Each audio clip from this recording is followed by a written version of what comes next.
नमस्कार। शेखर वाणी में आपका बहुत बहुत स्वागत है। मैं हूं अरुण शेखर। कहानियां, कविताएं और चर्चा के बीच आज मैं लेकर आया हूं एक ऐसी कहानी जिसके बगैर बात पूरी नहीं होती है। जी हाँ, कहानी का नाम है उसने कहा था। लेखक हैं चंद्रधर शर्मा गुलेरी। गुलेरी जी का जन्म 7 जुलाई 1883 में हुआ था और उनका निधन 12 सितंबर 1922 को। उन्होंने बहुत कम रचनाएं की। अगर देखा जाए तो 3 कहानियां हैं केवल, सुखमय जीवन, बुद्धू का कांटा और उसने कहा था। और निबंधों की अगर बात करें तो कछुआ धर्म, पुरानी हिंदी, भारतवर्ष, देवानाम प्रिय और डिंगल। लेकिन अभी बात होगी कहानी उसने कहा था इसकी। इस कहानी पर फिल्म भी बनी है। 1960 में मोनी भट्टाचार्य ने इस फिल्म को निर्देशित किया था। इसमें थे सुनील दत्त और नंदा। सलील चौधरी का संगीत था और वो गाना बहुत बहुत फेमस हुआ था, आहा रिमझिम के ये प्यारे प्यारे गीत लिए। तो ये गीत था इस फिल्म में। तो चलिए अब फिल्म से आगे बढ़ते हैं। ये कहानी 1915 में सरस्वती पत्रिका में प्रकाशित हुई थी और इस फिल्म के बारे में जितनी भी बात की जाए उतनी ही कम है। तो चलिए अब हम बातें न करते हुए इस कहानी को आपको सुनाते हैं। बड़े बड़े शहरों के इक्के गाड़ी वालों की जबान के कोड़ों से जिनकी पीठ छिल गई है और कान पक गए हैं, उनसे हमारी प्रार्थना है कि अमृतसर के बम्बू काट वालों की बोली का मरहम लगाएं। जबकि बड़े शहरों की चौड़ी सड़कों पर घोड़े की पीठ को चाबुक से धुनते हुए इक्के वाले कभी घोड़े की नानी से अपना निकट यौन संबंध स्थिर करते हैं, कभी उनके गुप्त गुहे अंगों से डॉक्टर को लजाने वाला परिचय दिखाते हैं, कभी राह चलते पैदलों की आंखों के न होने पर तरस खाते हैं, कभी उनके पैरों की उंगलियों के पोरों की चीथ कर अपने ही को सताया हुआ बताते हैं और संसार भर की ग्लानि और क्षोभ के अवतार बने नाक की सीध चले जाते हैं। तब अमृतसर में उनकी बिरादरी वाले तंग चक्करदार गलियों में हर एक लड्डी वाले के लिए ठहर कर सब्र का समुद्र उमड़ा कर, बचो खाल जी, हटो भाई जी, ठहरना भाई, आन दो लाला जी, हटो बाछा, कहते हुए सफ़ेद फेटों, खच्चरों और बत्तखों, गन्ने और खोमचे और भारे वालों के जंगल से राह खेते हैं। क्या मजाल है कि जी और साहब के बिना सुने किसी को हटना पड़े। यही बात नहीं कि उनकी जीभ चलती ही नहीं, चलती है पर मीठी छुरी की तरह महीन मार करती हुई। यदि कोई बुढ़िया बार बार चितौनी देने पर भी लीक से नहीं हटती तो उनकी बचनावली के नमूने हैं, हट जा जीणे जोगिए, हट जा कर्मा वालिए, हट जा पुत्ता प्यारिये, बच जा लंबी वालिये। समष्टि में इसका अर्थ है कि तू जीने योग्य है, तू भाग्यों वाली है, पुत्रों की प्यारी है, लंबी उम्र तेरे सामने है, तू क्यों मेरे पहिए के नीचे आना चाहती है, बच जा। ऐसे बंबू काट वालों के बीच में होकर एक लड़का और एक लड़की चौक की दुकान पर आ मिले। उनके बालों और इसके ढीले सुतने से जान पड़ता था कि दोनों सिख हैं। वो अपने मामा के केश धोने के लिए दही लेने आया था और ये रसोई के लिए बड़ियाँ। दुकानदार एक परदेसी के साथ गुथ रहा था जो शेर भर गीले पापड़ों की गड्डी बिना गिने हटता न था। तेरा घर कहाँ है? मगरे में। और तेरा? मांझे में। यहाँ कहाँ रहती है? अतर सिंह की बैठक में। वो मेरे मामा हैं। मैं भी मामा के आया हूँ। उनका घर गुरु बाजार में है। इतने में दुकानदार निपटा और इनका सौदा देने लगा। सौदा लेकर दोनों साथ साथ चले।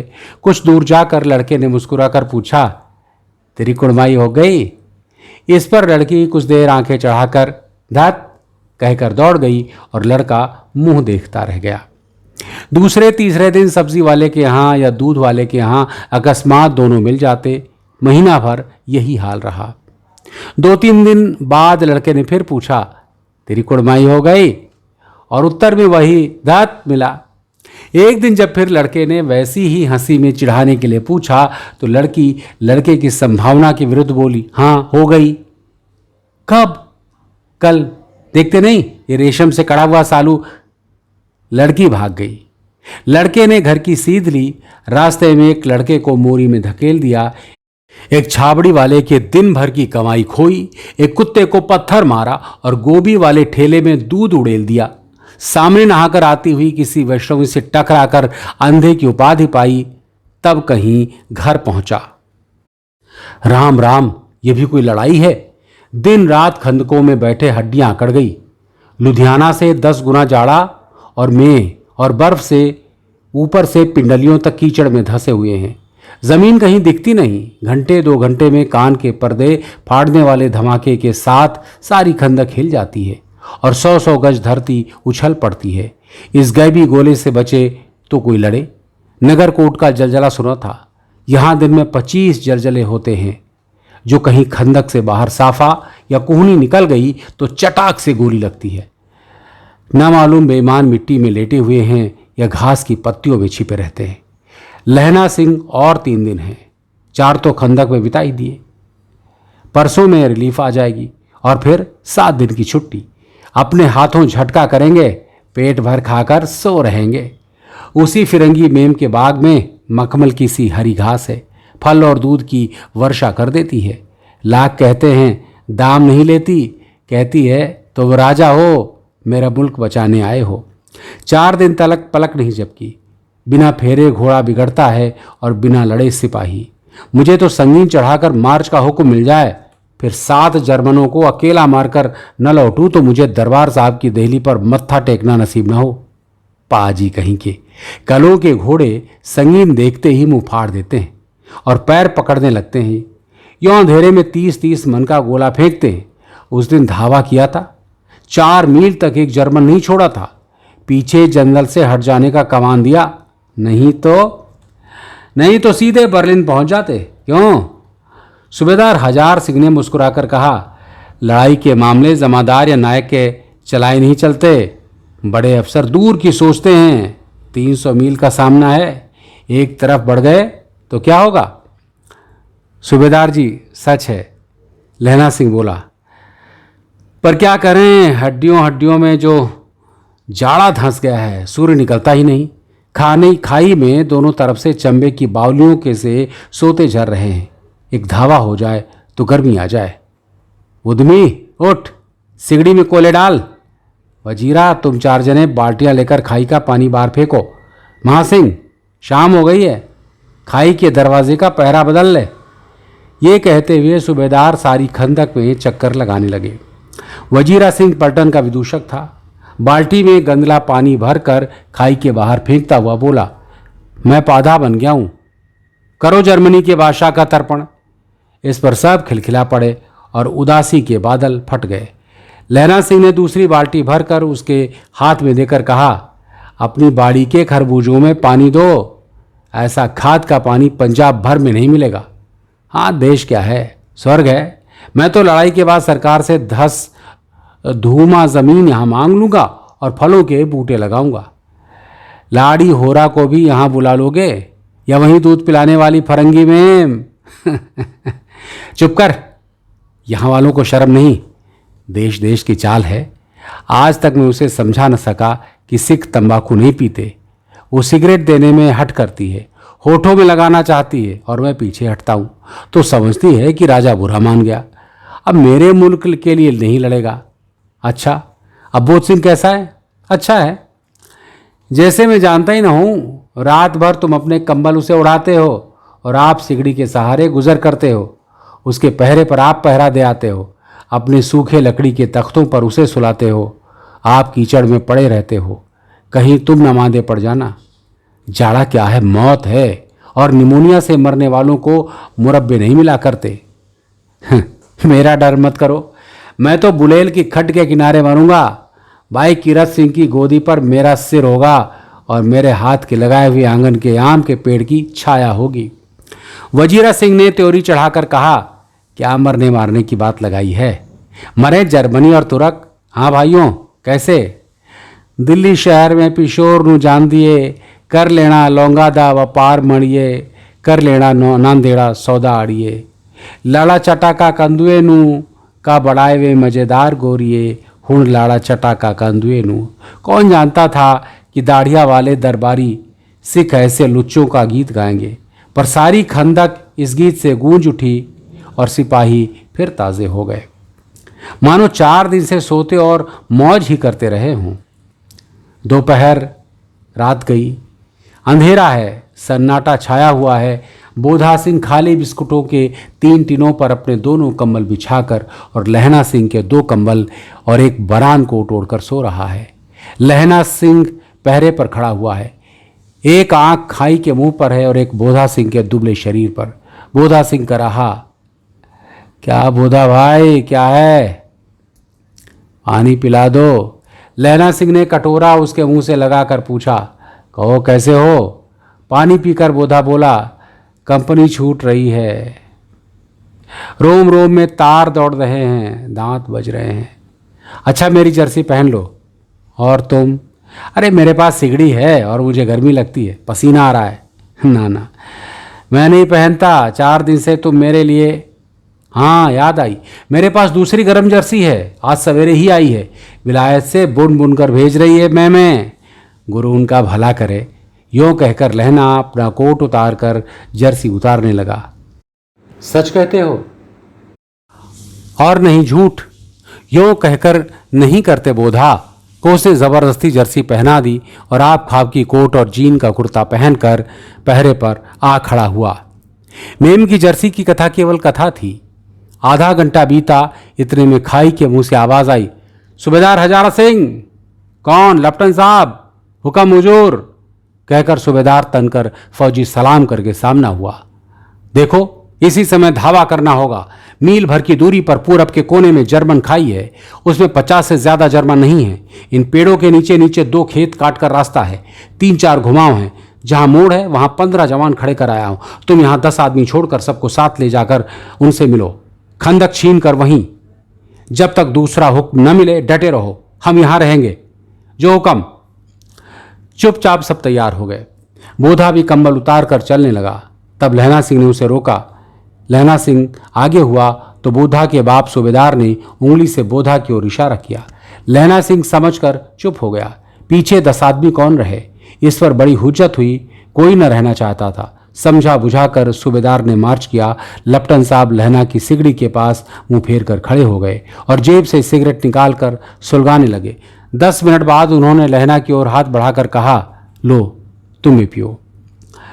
आंखें मारते मारते लहना सिंह सब समझ गया। मुंह का भाव छिपाकर बोला, लाओ साहब। हाथ आगे करते ही उसने सिगड़ी के उजाले में साहब का मुंह देखा, बाल देखे, तब उसका माथा ठनका। लेफ्टिनेंट साहब के पट्टियों वाले बाल एक दिन में ही कहाँ उड़ गए और उनकी जगह कैदियों से कटे बाल कहाँ से आ गए। शायद साहब शराब पिए हुए हैं और उन्हें बाल कटवाने का मौका मिल गया है। लहना सिंह ने जांचना चाहा। लेफ्टिनेंट साहब 5 वर्ष से उसी रेजिमेंट में थे। क्यों साहब, हम लोग हिंदुस्तान कब जाएंगे? लड़ाई खत्म होने पर। क्यों, क्या देश पसंद नहीं? नहीं साहब, शिकार के मज़े यहाँ कहाँ। याद है पार साल नकली लड़ाई के पीछे हम आप जगाधरी जिले में शिकार करने गए थे। हाँ हाँ, वहीं जब आप खोते पर सवार होते और आपका खानसामा अब्दुल्ला रास्ते के एक मंदिर में जल चढ़ाने को रह गया था। बेशक पाजी कहीं का।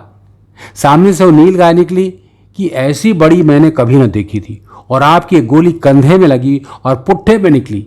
ऐसे अफसर के साथ शिकार करने में मज़ा है। और साहब, शिमले से तैयार होकर उस नील गाय का सिर आ गया था ना। आपने कहा था कि रेजिमेंट की मैस में लगाएंगे। हाँ, पर मैंने वो विलायत भेज दिया। ऐसे बड़े बड़े सींग 2-2 फुट के तो रहे ही होंगे। नहीं? हाँ लहना सिंह 2 फुट 4 इंच के थे। तुमने सिगरेट नहीं पिया? पीता हूँ साहब, दिया सलाई ले आता हूँ, कहकर लहना सिंह खंदक में घुसा। अब उसे संदेह नहीं रह गया था। उसने झटपट निश्चय कर लिया कि क्या करना चाहिए। अंधेरे में किसी सोने वाले से वो टकराया। कौन? वजीर सिंह। हाँ, क्यों लहना, क्या कयामत आ गई? सर आंख तो लगने दी होती। अरे होश में आओ, कयामत आई है और लेफ्टिनेंट साहब की वर्दी पहन कर आई है। क्या लेफ्टिनेंट साहब या तो मारे गए हैं या कैद हो गए हैं? उनकी वर्दी पहनकर कोई जर्मन आया है। सूबेदार ने इसका मुंह नहीं देखा, मैंने देखा है और बातें की है। सोहरा साफ उर्दू बोलता है पर किताबी उर्दू, और मुझे पीने को सिगरेट दिया है। तो अब मारे गए, धोखा है। सूबेदार कीचड़ में चक्कर काटते फिरेंगे और यहाँ खाई पर धावा होगा, उधर उन पर खुले में धावा होगा। उठो, एक काम करो, पलटन में पैरों के निशान देखते देखते दौड़ जाओ, अभी बहुत दूर न गए होंगे। सूबेदार से कहो कि एकदम लौट आवें, खंदक की बात झूठ है। चले जाओ, खंदक के पीछे से निकल जाओ, पत्ता तक न खड़के, देर मत करो। हुक्म तो यह है कि यहीं। अरे ऐसी की तैसी हुक्म की यार, मेरा हुक्म है। जमादार लहना सिंह जो इस वक्त यहाँ का सबसे बड़ा अफसर है, उसका हुक्म है। मैं लेफ्टिनेंट साहब की खबर लेता हूँ। पर यहाँ तो तुम 8 ही हो, 8 नहीं 10 लाख, एक एक अकालिया सिख 1.25 लाख के बराबर होता है। चले जाओ। लौटकर खाई के मुहाने पर लहना सिंह दीवार से चिपक गया। उसने देखा कि लेफ्टिनेंट साहब ने जेब से बेल के बराबर 3 गोले निकाले, तीनों को जगह जगह खंदक की दीवारों में घुसेड़ दिया और तीनों में एक तार सा बांध दिया। तार के आगे सूत की गुत्थी थी जिसे सिगड़ी के पास रखा। बाहर की तरफ जाकर एक दिया सलाई जलाकर गुत्थी रखने, बिजली की तरह दोनों हाथों से उल्टी बंदूक को उठाकर लहना सिंह ने साहब की कोहनी पर तान कर दे मारा। धमाके के साथ उस साहब के हाथ से दिया सलाई गिर पड़ी। लहना सिंह ने कुंदा साहब की गर्दन पर मारा और साहब आंख मीन गाट कहते हुए चित्त हो गए। लहना सिंह ने तीनों गोले बीन कर खंदक के बाहर फेंके और साहब को घसीट कर सिगड़ी के पास लिटाया। जेबों की तलाशी ली, 3-4 लिफाफे और एक डायरी निकालकर उन्हें अपनी जेब के हवाले किया। साहब की मूर्छा हटी। लहना सिंह हंसकर बोला, क्यों लेफ्टिनेंट साहब, मिजाज कैसे हैं? आज मैंने बहुत बातें सीखी। ये सीखा कि सिख सिगरेट पीते हैं, ये सीखा कि जगाधरी के ज़िले में नीलगायें होती हैं और उनके 2 फुट 4 इंच के सींग होते हैं, और ये सीखा कि मुसलमान खानसामा मूर्तियों पर जल चढ़ाते हैं और लेफ्टिनेंट साहब खोते पर चढ़ते हैं। पर ये तो कहो, ऐसी साफ उर्दू कहाँ से सीखा है? हमारे लेफ्टिनेंट साहब तो बिना डैम के 5 लफ्ज भी नहीं बोला करते थे। लहना सिंह ने पतलून की जेबों की तलाशी नहीं ली थी। साहब ने मानो जाड़े से बचने के लिए दोनों हाथ जेबों में डाले। लहना सिंह कहता गया, चालाक तो बड़े हो, पर मांझे का लहना इतने बरस लेफ्टिनेंट साहब के साथ रहा है, उसे चकमा देने के लिए 4 आंखें चाहिए। 3 महीने हुए एक तुर्की मौलवी मेरे गांव में आया था। औरतों को बच्चे होने का तावीज़ बांटता था और बच्चों को दवाई देता था। चौधरी के बड़ के नीचे मजा बिछाकर हुक्का पीता रहता था और कहता था कि जर्मनी वाले बड़े पंडित हैं, वेद पढ़ पढ़कर उनमें से विमान चलाने की विद्या जान गए हैं। गौ को नहीं मारते, हिंदुस्तान में आ जाएंगे तो गोहत्या बंद कर देंगे। मंडी के बनियों को बहकाता था कि डाकखाने से रुपए निकाल लो, सरकार का राज जाने वाला है। डाक बाबू पोल्हू राम भी डर गया था। मैंने मुल्ला की दाढ़ी मूड़ दी थी और गांव से बाहर निकाल कर कहा था कि जो मेरे गांव में पैर रखा तो। इतने में साहब की जेब में से पिस्तौल चली और लहना की जांग में गोली लगी। इधर लहना की हेनरी मार्टिन के 2 फायरों ने साहब की कपाल क्रिया कर दी। धड़ाक को सुनकर सब दौड़ाए। बोधा चिल्लाया, क्या है? लहना सिंह ने उसे तो ये कहकर सुला दिया कि एक हड़का कुत्ता आया था, मार दिया, और औरों से सब हाल कह दिया। बंदूकें लेकर सब तैयार हो गए। लहना ने साफा फाड़कर घाव के दोनों तरफ पट्टियां कसकर बांधी। घाव मांस में ही था, पट्टियों के कसने से लहू बंद हो गया। इतने में 70 जर्मन चिल्लाकर खाई में घुस पड़े। सिखों की बंदूकों की बाढ़ से पहले धावे को रोका, दूसरे को रोका, पर यहां थे 8। लहना सिंह तक कर मार रहा था, वो खड़ा था और बाकी लेटे हुए थे, और वे 70 अपने मुर्दा भाइयों के शरीर पर चढ़कर जर्मन आगे घुस आए थे। थोड़े मिनटों में वे अचानक आवाज आई, वाहे गुरु जी की फतेह, वाहे गुरु जी का खालसा, और धड़ाधड़ बंदूकों के फायर जर्मनों की पीठ पर पड़ने लगे। ऐन मौके पर जर्मन 2 चक्कों के पाटे के बीच में आ गए। पीछे से सूबेदार हजारा सिंह के जवान आग बरसाते थे और सामने से लहना सिंह के साथियों के संगीन चल रहे थे। पास आने पर पीछे वालों ने भी संगीन पिरोना शुरू कर दिया। एक किलकारी और अकाल सिक्खा दी फौज आई, वाहे गुरु जी दी फतेह, वाहे गुरु जी दा खालसा, सत श्री अकाल पुरुष, और लड़ाई खत्म हो गई। 63 जर्मन या तो खेत रहे थे या कराह रहे थे। सिखों में 15 के प्राण गए। सूबेदार के दाहिने कंधे में से गोली आर पार निकल गई। लहना सिंह की पसली में एक गोली लगी। उसने घाव को खंदक की गीली मिट्टी से पूर लिया और बाकी का साफा कसकर कमरबंद की तरह लपेट लिया। किसी को खबर नहीं हुई कि लैला को दूसरा घाव, भारी घाव लगा है। लड़ाई के समय चांद निकल आया था, ऐसा चांद जिसने प्रकाश से संस्कृत कवियों का दिया हुआ क्षयी नाम सार्थक होता है। और हवा ऐसे चल रही थी जैसे कि बाण भट्ट की भाषा में दंत वीणोपदेशाचार्य कहलाती। वजीरा सिंह कह रहा था कि कैसे मन भर फ्रांस की भूमि मेरे बूटे से चिपक रही थी। जब मैं दौड़ा दौड़ा सूबेदार के पीछे गया था, सूबेदार लहना सिंह ने सारा हाल सुन और कागजात पाकर उसकी तुरंत बुद्धि को सराह रहे थे और कह रहे थे, तू न होता तो आज सब मारे जाते। इस लड़ाई की आवाज़ 3 मील दाहिनी ओर की खाई वालों ने सुन ली थी। उन्होंने पीछे टेलीफोन कर दिया था। वहां से झटपट 2 डॉक्टर और 2 बीमार ढोने की गाड़ियां चली। कोई 1.5-2 घंटे के अंदर अंदर आ पहुंची। फील्ड अस्पताल नज़दीक था। सुबह होते होते वहां पहुंच जाएंगे, इसलिए मामूली पट्टी बांधकर एक गाड़ी में घायल लिटाए गए और दूसरी में लाशें रखी गई।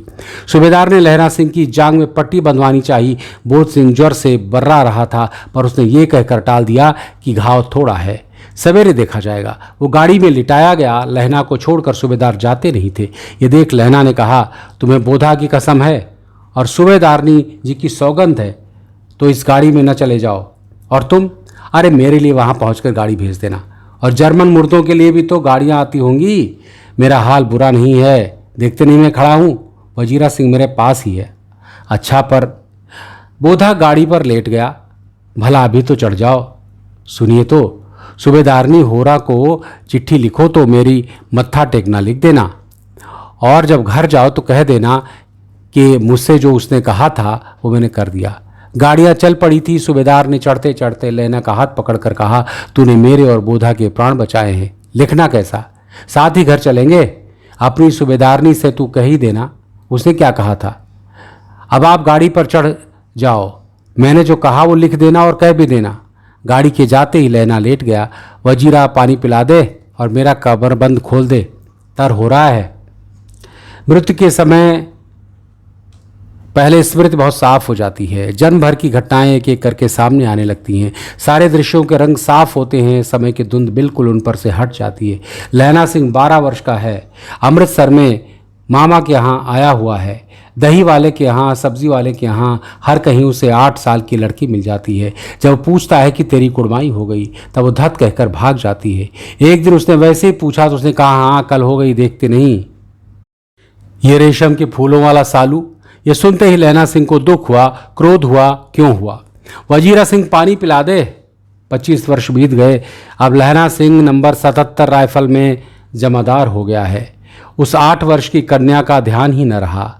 न मालूम वो कभी मिली थी या नहीं। 7 दिन की छुट्टी लेकर ज़मीन के मुकदमे की पैरवी करने वो घर गया। वहाँ रेजिमेंट के अफसर की चिट्ठी मिली, फ़ौरन चले आओ। साथ ही सूबेदार हजारा सिंह की चिट्ठी मिली कि मैं और बोधा सिंह भी लाम पर जाते हैं, लौटते हुए हमारे घर होते आना, साथ चलेंगे। सूबेदार का घर रास्ते में पड़ता था और सूबेदार उसे बहुत चाहता था। लहना सिंह सूबेदार के यहाँ पहुँचा। जब चलने लगे तब सूबेदार बेड़े से निकल कर आया। बोला, लहना सिंह, सूबेदारनी तुमको जानती है, बुलाती है, जा मिला। लहना सिंह भीतर पहुंचा। सूबेदारनी मुझे जानती है। कब से? रेजिमेंट के क्वार्टरों में तो कभी सूबेदार के घर के लोग रहे नहीं। दरवाजे पर जाकर मत्था टेकना कहा, असीस सुनी। लहना सिंह चुप। मुझे पहचाना नहीं। तेरी कुड़माई हो गई? दत्त, कल हो गई, देखते नहीं, रेशमी बूटों वाला सालू अमृतसर में है। भावों की टकराहट से मूर्छा खुली, करवट बदली, पसली का घाव बह गया।